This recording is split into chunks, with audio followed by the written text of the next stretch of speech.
स्वतःच तितकं संख्याबळ नाही त्यामुळे ते अशक्य वाटतं. आता त्यांना काँग्रेस साथ देते का, शरद पवारची राष्ट्रवादी साथ देते का, हे सर्व पाहावं लागेल ना. कारण की त्याच्याशिवाय त्यांना विधान परिषदेवर जाता पण येणार नाही. म्हणून आता त्यांना साथ देणारे कोण कोण राहतील याच्यावर त्यांचं जाणं हे निर्भर असेल. सलीम देशमुख यांची याचिका कोर्टाने फेटाळली. मनी लॉन्ड्रिंग प्रकरणी गुन्हे रद्द करण्यात यावे यासाठी याचिका करण्यात आली. कोर्टाने घेतलेला निर्णय योग्य आहे, तर कोर्ट आहे ते. अखेरला कोर्टाच्या निर्णयाच्या समोर थोडी जाता येईल. म्हणून आता त्यांना त्या सगळ्या गोष्टीला समोर जावंच लागेल. एका वृत्तानुसार आयसीआयसीआय सध्या पाकिस्तानी क्रिकेट बोर्डासोबत पडद्यामागून चर्चा करते. सूत्राच्या माहितीनुसार पाकिस्तानने हा सामना खेळावा यासाठी जे आहे ती पाकिस्तानने काही गुप्त आत ठेवल्यात. मात्र अजून जे आहे ती पाकिस्ताननं आयसीआयसीआयला मेल केला नाही. हे बघा, हा खेळ खेळावा का नाही खेळावा यापासूनच वादंग आहे. एक मत प्रवास आहे की पाकिस्तान बरोबर क्रिकेट खेळूच नाही. दुसरा मत प्रवास आहे की क्रिकेट हा वेगळा विषय आहे आणि दुश्मनी हा वेगळा विषय आहे. म्हणून या दोन्ही बोर्डामध्ये काय अंतर्गत गोष्टी चालल्यात या काही लपून राहणार नाही, हे समोर आणावंच लागतील. म्हणून एकदा त्यांचं काय करार होतोय की नाही होतोय याकडे आपण पाहूया आणि नंतर त्याच्यावर भाष्य करूया.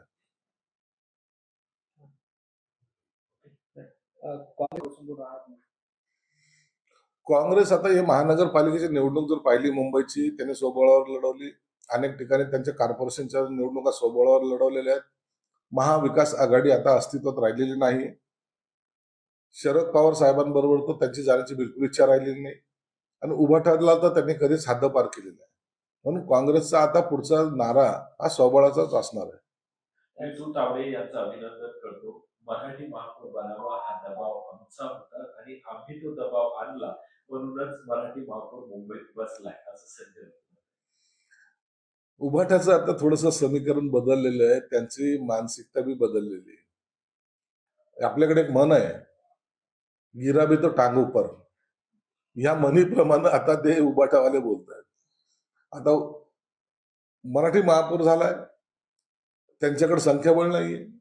संख्याबळ नसल्यामुळे ते उमेदवार देणार नाहीत आणि आम्ही मराठी माणसाचा स्वाभिमान जपण्यासाठी, आम्ही मराठी माणसाला न्याय देण्यासाठी किंवा मराठी माणूस महापौर होतो याचा अभिमान आम्हाला असल्यामुळे आम्ही उमेदवार दिला नाही, त्यांचं अभिनंदन करतो असे हे बकवास वाक्य ते फेकतील आणि त्यांच्यामुळेच महापौर झालाय की काय असं चित्र निर्माण करायचा ते प्रयत्न करतील. परंतु ही मुंबई मराठी माणसाची आहे हे पहिल्यापासून आम्ही सांगत आलो होतो आणि अखेरला मराठी महापौर होतोय याचा सर्व मुंबईकरांना आनंद आहे. शरद पवारांना राज्यसभेवर पाठवण्यासाठी भव्यकडे संख्याबळ आहे असं संजय राऊत म्हणाले. मात्र हर्षवर्धन सपकाळ म्हणाले की भव्याच्या बैठकीत त्याच्यावर निर्णय घेतला. महाविकास आघाडी आता राहिलेली नाही आणि मुळामध्ये शरद पवार साहेब मला वाटतं यावेळेला राज्यसभेवर जाणारही नाहीत. आता त्याची जी काही चर्चा हे करतायत हे बिनबुडाची चर्चा आहे. खऱ्या अर्थानं शरद पवार साहेब काय निर्णय घेतात त्यानंतर काय घडेल हे आपल्याला पाहावं लागेल. अजितदादा गेल्यामुळे बारामती जागा रिक्त झाली. यावर्षी 10 मार्चला बारामती मतदारसंघाची अंतिम यादी प्रसिद्ध होणार आहे. निवडणूक आयोग यादी प्रसिद्ध करणार. निश्चित पोटनिवडणूक होईल, परंतु ही पोटनिवडणूक मला वाटतं एकतर्फी राहील. इतर पक्षाचे नेते कदाचित तिथे उमेदवार देणार नाही अशी सुद्धा चर्चा आहे आणि दरवेळेचा एक हा पायंडा सुद्धा महाराष्ट्राच्या संस्कृतीचा आहे की एखादा राजकीय नेता जर गेला तर त्याच्या विरोधात त्याच्या घरातला माणूस जेव्हा उभा राहतो त्याच्या विरोधात उमेदवार देऊ नयेत असा एक संस्कृतीचा भाग किंवा महाराष्ट्राच्या राजकारणाचा तो पायंडा आहे. म्हणून मला वाटतं सुनेत्रा पवारांना जरी उमेदवारी दिली तर त्यांच्या विरोधात कोणी उमेदवार टाकतील असं शक्य होणार नाही असं माझं मत. पंतप्रधान मोदींनी अमेरिकेचे राष्ट्राध्यक्ष डोनाल्ड ट्रम्प यांच्यासमोर गुडघे टेकले असं राजू शेट्टी म्हणाले. राजू शेट्टी, पंतप्रधान, डोनाल्ड ट्रम्प, आजकाल प्रत्येक गल्लीतला नेता हा देशावर बोलायला लागलेला आहे. आंतरराष्ट्रीय राजकारणामध्ये ह्याची खरं तर एंट्री झाली पाहिजे आणि म्हणून त्या असलेल्या पॉलिसी बद्दल गंधही नसलेले लोक आजकाल त्या मोठमोठ्याला गप्पा मारतायत आणि सर्वसामान्य माणूस त्याला मनोरंजन म्हणून पाहतोय. उद्या जिल्हा परिषदेचा निकाल आहे, काय चित्र समजलं असेल काल संभाजीनगर जिल्ह्याच्या या जिल्हा परिषदेवर महायुतीचा भगवा निषेध फडकेल आम्हाला खात्री आहे. की शिवसेनेची त्यात महत्वाची भूमिका असेल, शिवसेना हे जास्त जागा जिंकेल असा एक आमचा अंदाज आहे. उद्या 1 वाजेपर्यंत कदाचित हे सर्व निकाल लागतील, त्या टायमाला खरी परिस्थिती कळेल. पण सोलापूरमध्ये मोठा गोंधळ पाहायला मिळालाय. चक्क ईव्हीएम मशीनच धाब्यावर आढळणार. काल झालेल्या जिल्हा परिषदेमध्ये सोलापूरमध्ये ईव्हीएम मशीन धाब्यावर आढळल्या. आता ते प्रवासात होते की जाणून बुजून तिथं मशीन गेल्या, हा चौकशीचा भाग आहे. परंतु याची दखल निश्चितपणे निवडणूक आयोगाने घेतली असेल. म्हणून आता नेमका प्रकार काय आहे हे त्या अधिकाऱ्यांनी स्पष्टीकरण दिल्यानंतर लक्षात येईल. उपमुख्यमंत्र्यांचा अपघाती मृत्यू 10 दिवस झाले, तर त्याला तर वेगवेगळेच दावे संशय व्यक्त केले जातात. अमोल मिटकरी यांनी एक संशय व्यक्त केला, पायलटचा 50 कोटीचा विमा होता, सुसाईड बॉम्ब अँगलने ही चौकशी व्हावी. अजितदादाच्या मृत्यूनंतर हे जे काही दावे प्रतिदावे होत आहेत, काही आरोप होत आहेत, खरं तर याची चौकशी चालू आहे. आणि जेव्हा चौकशी चालू आहे तर त्याच्यामध्ये आपलं काही मत किंवा आक्षेप नोंदवायचा असेल तर आपण तो पोलिसाकडे नोंदवला पाहिजे, त्याला ऑब्जेक्शन नाहीये. परंतु रोज एक अजितदादांचं जाण्याचं दुःख कमी आणि ह्या आरोपाचे फायदे जास्त झडत चालले, ते राजकारणासाठी बरोबर नाहीये. तुम्हाला जागा दिलेली आहे तिथं तिथं मांडा ना तुमचं मत काय असेल. त्या विमानाचा विमा 50 कोटीचा होता असं कळतं. आता पायलटचा विमा 50 कोटीचा होता, एक नवीनच आता येते समोर येते. म्हणून या सगळ्या गोष्टीचा चौकशा जरूर होतील.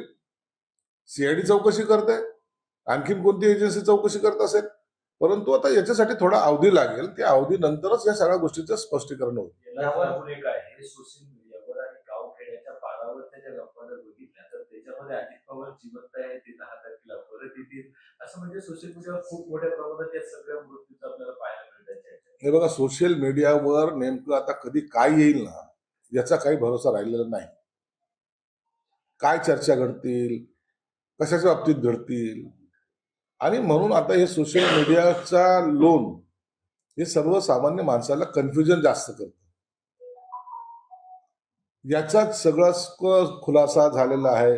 अंतयात्रा झालेली आहे, पुतळा बसवायचं काम चालू आहे, म्हणजे जागा ठरते. आणि अशा वेळेला अशा ज्या काही बातम्या येतात मग माणसामध्ये कन्फ्युजन निर्माण होतं. म्हणून परंतु आता जी झालेली दुर्दैवी घटना आहे त्याच्यावर आता अशा प्रकारची वाच्यता करणं योग्य नाही. राष्ट्रपतीचे आमदार आहे अमोल मिटकरी, ते म्हणतात की अजित पवारच्या विमानात जो पायलट होता त्याला इम्प्रोडाईज केलं गेलं. आता हा नवीन शोध लागलाय, मला माहित नाही बाबा. या बाबतीमध्ये तर अजितदादांच्या बद्दल बोलणं मला वाटतं आता गैर आहे. अशा प्रकारचे आरोप करणं सुद्धा गैर आहे. मोहन भागवतांचं एक वक्तव्य आहे, संघाचा सरळ संघचालक हिंदू असेल, मग तो एससी असो किंवा एसटीचा असू शकतो.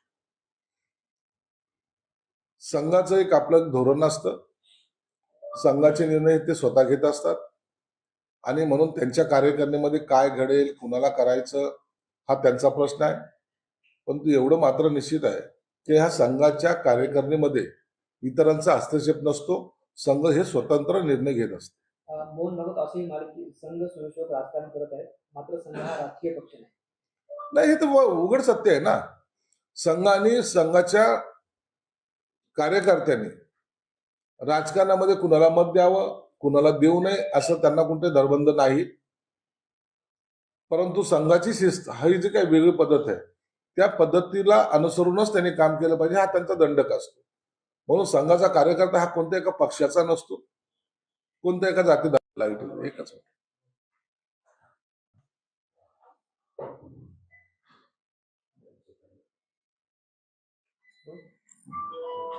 संघाच्या एका कार्यक्रमात सलमान खान देखील उपस्थित होते. त्यावरून आता वादन पाहायला मिळतंय. लिबरेटी म्हणून सलमानला बोलावलं की मुस्लिमांनाही संघात प्रवेश मिळणार, असं संजय राऊत बोलले. सलमान खान आला म्हणून काय बिघडलंय? संघाचा कार्यक्रम आहे तो. त्यांनी अनेक वेळेला अनेक लोकांना बोलवलेलं आहे, ज्यांचा संघाशी काही संबंध नसलेले लोक त्यांच्या कार्यक्रमाला उपस्थित राहिलेले आहेत. आणि सलमान खान आला म्हणून जाती विष पेरण्याचं काम कशाला करता? सलमान खान गणपती बसवतो, ऑब्जेक्शन घेतलं तुम्ही कधी? आणि मग सलमान खान आलाय म्हणून संघाच्या विचारधारेमध्ये काही परिवर्तन झालंय का?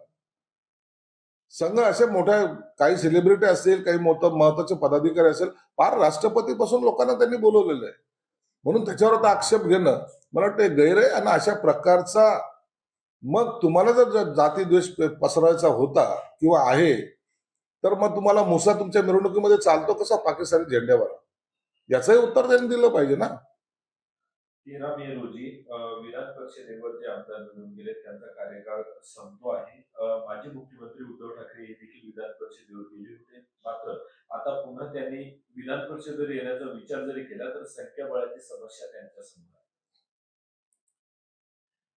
उद्धव ठाकरे हे पहिले विधान परिषदेवर गेले, मुख्यमंत्री झाले, परंतु आता त्यांनाही कोणतीही निवडणूक आता तर लढवता येणार नाही किंवा मध्ये कोणती निवडणूक नाही. म्हणून जर जायचंच असेल तर विधानसभा मागचं दार ज्याला म्हणतात तोच एकमेव पर्याय त्यांच्या समोर आहे. आणि मला वाटतं ते पुन्हा विधान परिषदेमध्ये जातील.